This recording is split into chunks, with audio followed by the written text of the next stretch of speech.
Hi everybody, welcome back to Class at the Kitchen Table. We're going to do reading now. So get your chubby books. We're going to look at vocabulary for our new chapter. We're going to be on lesson 22. It's page 240. So give me a thumbs up when you're there. Thank you, Frankie. That's a big thumb. Okay, here we go.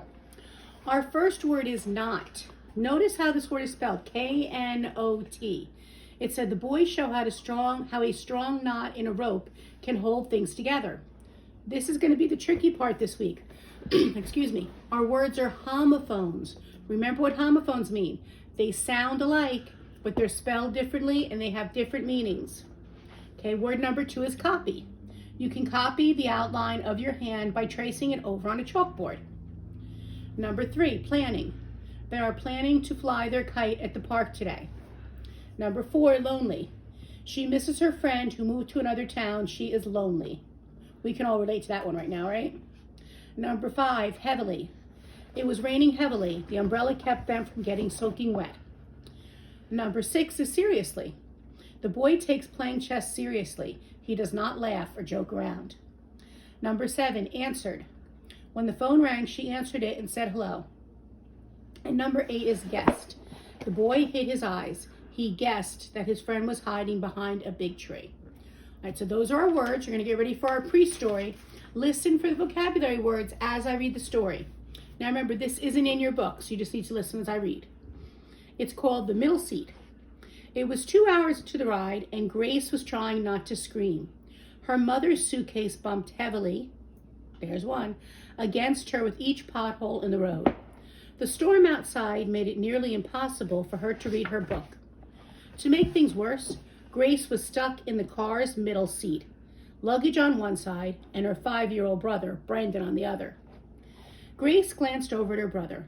He had behaved so far, but she guessed he'd soon enough find a way to make the drive miserable.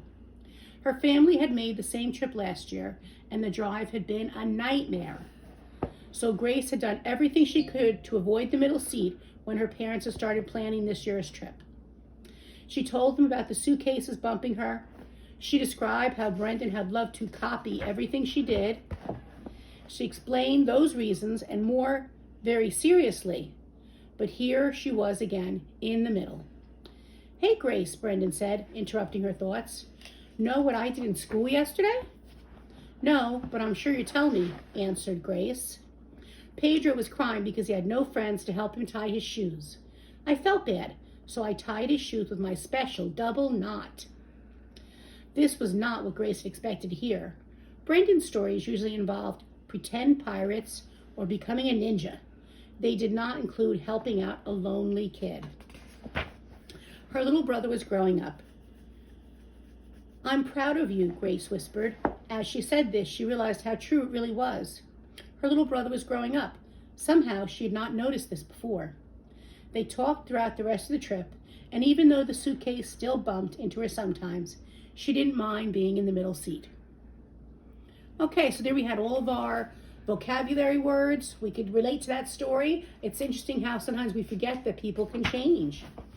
And now we're talking about the spelling this week, and as I said, these are homophones. You're going to have to be careful. We have words like meet, M-E-E-T, and M-E-A-T. We know that they're really different things. The meet, M-E-E-T, is like, hey, Frankie, nice to meet you. Nice to meet you. Okay, the meat, M-E-A-T, has the word eat in the middle, so it's the kind you like to eat. Now, spelling isn't going to be too hard this week, but watch out for the sentences. And when it comes time for the test, you have to pay really close attention, because if you don't listen to the definitions, you're probably not going to spell the word correctly. All right, now you guys are going to go in and do some work on your own. Remember, you're going to do you're spelling in alphabetical order, and then send me a picture, and you have some workbook pages. If you need me, you know where to find me. Bye for now.